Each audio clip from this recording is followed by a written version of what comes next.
Today, I'm going to repair a chipped knife blade.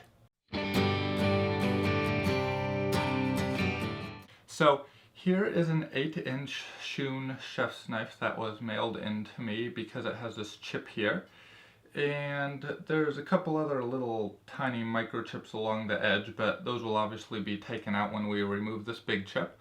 So the good news is this chip has a nice shape to it, so it looks like the blade was probably just overburdened for what it was meant for, and there probably isn't anything wrong with it metallurgically.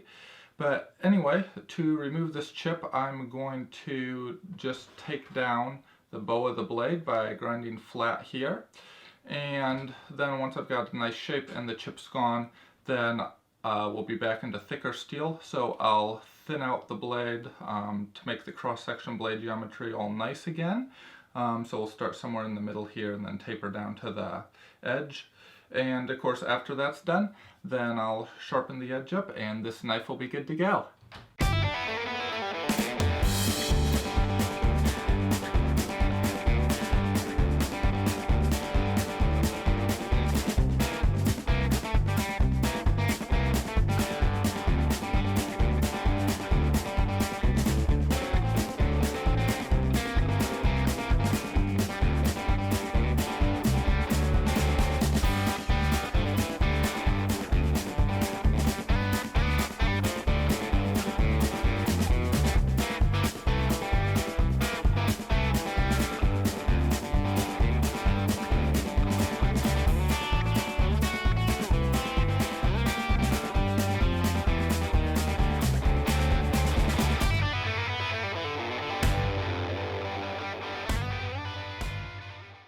Alright everyone, so as you can see I have repaired the knife.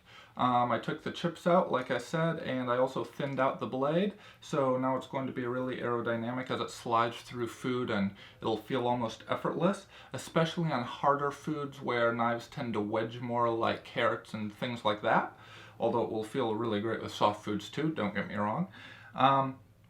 So anyway, all that's done, the edge is sharpened, it passes the 3-finger test, which I do not recommend trying at home, and it also passes the shave test really well. It will shave hair without touching the skin, and it will shave hair touching the skin too, like. So all that went really well.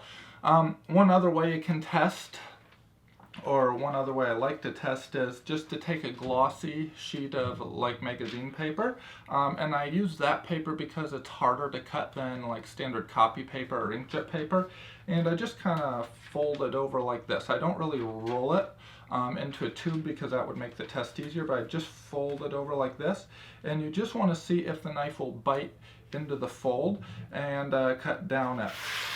And as you can see, this knife cuts just fine like that. And of course it will also cut just fine like this. So yeah, this is really sharp. I'm sure that the owner is going to be really happy with this knife when they get it back, and it will perform really well for them. Thanks for watching. I'm Hendricks with the Sharpening Guy LLC.